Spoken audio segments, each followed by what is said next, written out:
Hello everyone, I am CP Jadon, your UGC Net Management faculty, and today we are going to begin with topic capital budgeting. और capital budgeting में भी हम आज देखेंगे modern technique. अगर हम बात करें अपनी प्रीवियस लेक्चर के बारे में, तो जहां हमने डिस्कस किया था कि कैपिटल बजटिंग क्या होता है, क्यों हमें कैपिटल बजटिंग करना जरूरी होता है, और दो तरह की टेक्निक हमने डिस्कस की थी कैपिटल बजटिंग की, ट्रेडिशनल एंड मॉडर्न। तो ट्रेडिशनल टेक्निक थी जो कि हमारी थी पेबैक पीरियड मेथड या अकाउंटिंग रेट ऑफ रिटर्न। हम अपने प्रीवियस लेक्चर में इन दोनों मेथड को देख चुके हैं, ट्रेडिशनल मेथड थे। और आज हम देखने वाले हैं कि मॉडर्न तरीके कौन कौन से, टेक्निक कौन कौन से हैं जिसके थ्रू हमें किसी प्रोजेक्ट में इन्वेस्ट करना चाहिए, नहीं करना चाहिए, है ना, वो कैसे एवेलुएट करते हैं वो हम आज देखेंगे। सो उन जो हमारे तीन मेथड हैं, मॉडर्न टेक्निक हैं, net present value, internal rate of return and profitability index.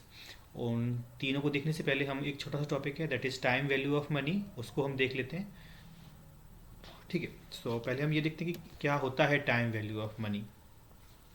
जैसे कि आप सब जानते हैं कि अगर आज हमारे पास कुछ पैसे हैं, मान लिया अगर हमारे पास 100 रुपीज़ हैं, तो जितनी पावर 100 रुपीज़ की आज है, एट प्रेजेंट है, उतना शायद 1 साल बाद या 10 साल बाद नहीं होगी, है ना। तो इसका मतलब क्या है कि पैसे की वैल्यू है वो over the period of time change होती है ना।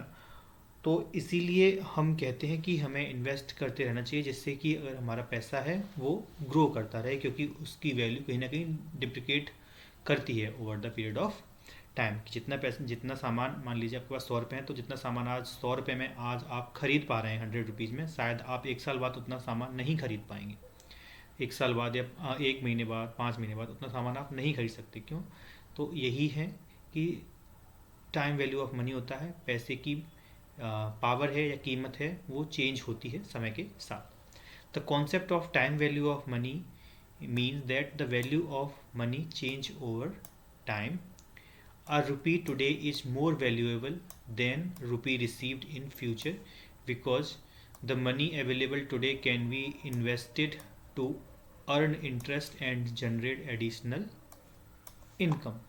अगर आपने देखा होगा, अगर आपने अपने पेरेंट्स से कभी बात भी की होगी, तो अगर हम आज से 30 साल पीछे जाएं लगभग, तो उस टाइम लोगों की सैलरी होती थी 2-2 हज़ार रुपये, है ना। जिनकी सैलरी आज 60-70 हज़ार रुपये है, उन लोगों की सैलरी उस टाइम 2 या 3 हज़ार रुपये होती थी बस। तो उनकी सैलरी में इतना इजाफा आ गया है ना। तो ये सारी चीज़ें ही हैं कि कैसे कंपाउंडेड हो रही हैं चीज़ें, है ना। जितना उस टाइम, आज से 30 साल 40 साल पहले जितनी कीमत 100 रुपये की थी, शायद अब वो 1,000 रुपये की भी उतनी कीमत नहीं रही है ना। तो यही है कि आप जो पैसा आज आपके पास है वो ज़्यादा वैल्यूएबल है कि कल कोई आपसे बोले कि आप 1 रुपये मुझे, कुछ रुपए कल दे दीजिएगा, है ना। इसीलिए हम आज जो हमारे हाथ में पैसा होता है उसको हम ज़्यादा प्रेफरेंस देते हैं। Reason why we reason why money has time value, investment opportunity, money today can earn interest if invested. अगर आप इन्वेस्ट करेंगे कहीं पे भी तो आपको इंटरेस्ट के फॉर्म में रिटर्न मिल सकता है ना। इन्फ्लेशन, इन्फ्लेशन की वजह से आपकी पैसे की पावर कम हो रही है। The purchasing power of money decrease over time due to inflation. इसीलिए आपको अपना पैसा इन्वेस्ट करना चाहिए जिससे कि आप इन्फ्लेशन को बीट कर सकें। Risk and uncertainty, future income is uncertain, money today is certain and available for use. In short, a rupee today is more valuable than rupee tomorrow. So ये तो हमारा टाइम वैल्यू ऑफ मनी। अब आप कैसे calculate करेंगे present value of future सम, इसको हम पहले के एग्जांपल के थ्रू देखते हैं। ये देखिए, John is expected to receive 1,000 rupee after 2 year. किसी जॉन, कोई कोई एक पर्सन है, उसने बोला आप मुझे X रुपये दीजिए, आप मुझे X रुपये दीजिए और मैं आपको 2 साल बाद आपको 1,000 रुपये वापस कर दूंगा, है ना। अब वो X रुपये कितना है, हम कैसे डिटरमाइन करें? Determine the present value of this money today if discounted rate is 10%। तो जॉन ने कैलकुलेशन लगाया कि मुझे X रुपये इन्वेस्ट करने चाहिए भी कि नहीं करने चाहिए, है ना। मान लीजिए आपके पास कोई LIC एजेंट आया, उसने बोला कि आप 2 साल तक ये इतना पैसा मुझे दे दीजिए, मैं आपको 1,000 रुपये करके दे दूँगा। तो आपने बैठ के हिसाब लगाया कि अगर आज मुझे कितना पैसा देना पड़ रहा है, मैं ज़्यादा पैसे दे रहा हूँ, कम पैसे दे रहा हूँ उसके कंपैरिजन में। तो आपने इस 1000 रुपये की जो फ्यूचर में आपको कभी रिसीव होंगे उसकी आपने प्रेजेंट वैल्यू देखी कि प्रेजेंट में उसकी कीमत कितनी होगी। तो आपने present value of money calculate किया, जिसका फॉर्मूला यहाँ पे है, वही सेम है कंपाउंड इंटरेस्ट वाला फॉर्मूला। तो 1000 रुपये आपके पास जो फ्यूचर में आप रिसीव करेंगे, आपने डिस्काउंटेड रेट मान लिया 10%, तो आपने उसे जो डिस्काउंट किया कितने परसेंट पे, 10% पे, और आपके पास कितना है, 826 रुपये निकल के आया है ना। तो अगर वो एजेंट आपसे 826 रुपये से ज़्यादा मांग रहा है, मान ली उसने बोला कि 850 रुपये दे दीजिए, मैं आपको 2 साल बाद 1000 रुपये दे दूंगा, है ना। तो लेकिन आपने कैलकुलेशन लगाई 10% के हिसाब से, इन्फ्लेशन को बीट वगैरह करते हुए, तो आपने देखा कि 826 रुपये ही आपको सिर्फ इन्वेस्ट करने हैं और आपको इतने रुपये मिल जाएंगे, 1000 रुपये। लेकिन वो आपसे कितना मांग रहा है, 850। तो मतलब यहाँ पे आपको वो ठग रहा है। तो इस तरीके से आप चेक कर सकते हैं, है ना। तो यही है कि आप कैसे पता करेंगे फ्यूचर सम का प्रेजेंट वैल्यू कितना है या नहीं है। The present value of The present value formula is fundamental formula for time value of money. It helps to determine the current worth of a today of an amount that will be received in future. So वही कोई future में जो receive आप current कोई sum of money आप receive करेंगे उसकी current में कितनी वैल्यू है। तो present value of money equals to future sum divided by 1 plus r power n. तो आर क्या है, रेट ऑफ इंटरेस्ट बोल सकते हैं या फिर डिस्काउंटेड रेट बोल सकते हैं ऐसे, and is number of period या ईयर बोल सकते हैं। ठीक है, ये फॉर्मूले से आपको आई होप समझ में आ गया होगा कि आप कैसे कैलकुलेट करेंगे। सो वही है, rate 10,000 is invested for 5 year at 10% compound annually.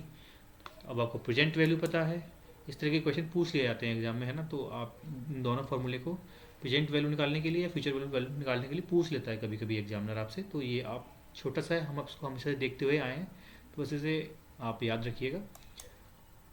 तो इस फॉर्मूले में फिर पुट कर देंगे, तो 10,000 1 प्लस 8 पावर 100 1 प्लस 1 पावर 5, तो फ्यूचर वैल्यू कितनी हो जाएगी हमारे, 16,105 रुपये हो जाएगी। अगर 10% पे हम इन्वेस्ट कर रहे हैं 5 साल के लिए, है ना, तो कंपाउंड हो गया, हमें इतना पैसा मिल जाएगा। तो ये था टाइम वैल्यू ऑफ मनी का कॉन्सेप्ट कि प्रेजेंट में कितनी वैल्यू होगी और फ्यूचर में क्या वैल्यू होगी, वो हमने दोनों चीज़ देख ली। अब टेक्निक देखते हैं कि आप नेट प्रेजेंट वैल्यू मेथड क्या होता है। A net present value method is one of the modern technique of capital budgeting use to evaluate investment और a project proposal. It take into account the time value of money, meaning that future cash inflow are discounted, मतलब reverse में आते हैं हम, to their present value before comparing them with initial investment, है ना। So in simple word, net present value measure difference between present value of future cash flow and present value of cash inflow होता है future का और present outflow, है ना। तो investment cost या कैश इनफ्लो प्रोजेक्ट इन्वेस्टमेंट बोल सकते हैं। तो वही सेम फॉर्मूला है जी नेट प्रेजेंट वैल्यू का। अगर आप समेशन को यहाँ से हटा के अगर आप देखेंगे तो वही है future value of money 1 plus R to the power N, और इसे प्रेजेंट वैल्यू और हम बोल देते हैं, है ना। लेकिन नेट प्रेजेंट वैल्यू में क्या कर रहे हैं कि जो आपका फ्यूचर वैल्यू का प्रेजेंट इनफ्लो है ना, उसको हम माइनस, और उसमें से हम माइनस कर रहे हैं जो आपने इन्वेस्टमेंट किया है। अब इस वैल्यू को जब हम कैलकुलेट करेंगे, अगर ये ग्रेटर देन 1 आ जाता है तो हम प्रोजेक्ट को एक्सेप्ट कर लेंगे। अगर 0 आ जाता है तो हम बोल देंगे कि हम नो लॉस नो कॉस्ट की नो लॉस नो प्रॉफिट की कंडीशन में है। और वहीं अगर लेस देन 1 आ जाता है तो हम यहाँ पे प्रोजेक्ट को डिसकंटिन्यू कर देंगे, मतलब हमें यहाँ पे घाटा होगा, है ना। तो यही है नेट प्रेजेंट वैल्यू मेथड, है ना। सो यहाँ पे CFT क्या है, आपको भी एक फॉर्मूले न्यूमेरिकल से हम देखते हैं। ये वो डिसीजनिंग रूल है जो मैंने आपको बताया कि NPV ग्रेटर देन 1 तो आप प्रोडक्ट को एक्सेप्ट करेंगे, इक्वल्स टू 0 एक्सेप्ट करेंगे विद नो लॉस और नो गेन की कंडीशन में। अगर नेगेटिव आ गया तो आप रिजेक्ट कर देंगे। जैसे कि अगर हम देखें उस फॉर्मूले के थ्रू, तो इनिशियल इन्वेस्टमेंट आपका कितना था 20,000, ये हो गया हमारा C, है ना। और फर्स्ट पहले साल में आपका कैश का जो इनफ्लो है वो आप एक्सपेक्ट कर रहे हैं कि 5,000 रहेगा, सेकेंड ईयर में 7,000 एंड थर्ड ईयर में 8,000 आपके पास इनफ्लो होगा। और डिस्काउंटेड रेट कितना दिया है 11% आप लेकर चल रहे हैं, है ना। सो हमने देखा था कि नेट प्रेजेंट वैल्यू का फॉर्मूला जो था summation of C F T divided by 1 plus R to the power T minus C nought या सी जीरो। ठीक है, तो वही है आपके यहाँ पे। तो पहली ईयर के लिए आपको कैश इनफ्लो कितना है 5000 प्लस 1 ये लिखा है प्लस डी डिस्काउंट आप कितनी रेट पे कर रहे हैं 11% पे, तो 0.11 टू द पावर 1 क्योंकि फर्स्ट ईयर के लिए कैलकुलेट कर रहे हैं। देन प्लस सेकेंड ईयर के लिए कितना है 7000, तो आपने 7000 यहाँ लिखा प्लस 1 प्लस ये डिस्काउंटेड रेट कितना है आपका 0.11 मतलब 11% टू द पावर 2 बिकॉज आप सेकेंड ईयर के लिए कैलकुलेट कर रहे हैं। ऐसे ही आपने थर्ड ईयर के लिए 800 प्लस 1.11 टू द पावर 3 क्योंकि थर्ड ईयर के लिए माइनस इनिशियल इन्वेस्टमेंट आपने जो कर रखा है, कितना कर रखा है 20,000। तो जब आपने इसे कैलकुलेट किया तो आपकी वैल्यू नेगेटिव निकल के आ रही है ना, आप नेगेटिव मान रहे हैं। जब एनपीवी नेगेटिव होता है तो इसका मतलब क्या है एनपीवी इज लेस देन 0, तो इसका मतलब है कि आप रिजेक्ट कर देंगे प्रोजेक्ट को। तो आपने यहाँ पे प्रोजेक्ट को रिजेक्ट कर दिया है। ठीक है, सो इस तरीके से आप नेट प्रेजेंट वैल्यू मेथड को देखते हैं। नेट प्रेजेंट वैल्यू मेथड में ये लाइन इंपॉर्टेंट है, NPV measure difference between the present value of future cash inflow and present value of cash outflow. इतना स्टेटमेंट आप जरूर याद रखिएगा। इसकी एडवांटेज और डिसएडवांटेज का देखिएगा। अब नेक्स्ट मेथड देखते हैं, internal rate of return.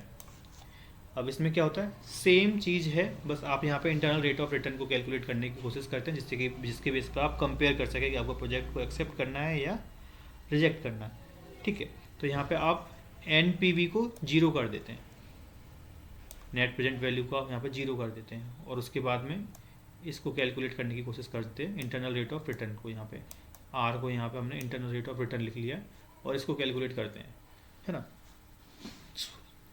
The internal rate of return is a financial metric used to evaluate profitability of an investment or a project. It represents the discounted rate at which net present value of all expected cash inflow and outflow of the project become 0। मतलब NPV को आप यहाँ पे 0 कर देते हैं। ये statement आपको याद रखना है कि इंटरनल रेट ऑफ रिटर्न में आप नेट प्रेजेंट वैल्यू को 0 करते हैं। In other word, internal rate of return is a rate of return that equate present value of cash inflow and present value of cash outflow, जहाँ पर present value of inflow and outflow को equals to 0 कर देते हैं, है ना। मान लीजिए आपका IRR निकल के आया है 10% किसी भी चीज़ के लिए और आपने माना था कि हम 8% का तो रिटर्न एक्सपेक्ट कर ही रहे हैं और आपका निकल के आया 10%। मतलब इस केस में आप एक्सेप्ट कर लेंगे प्रोजेक्ट को क्योंकि आपको वैल्यू ज़्यादा निकल के आ रही है, आप ज़्यादा प्रॉफिट अर्न कर रहे हैं उस केस में। ठीक है, सो ये फॉर्मूला है वही सेम। सो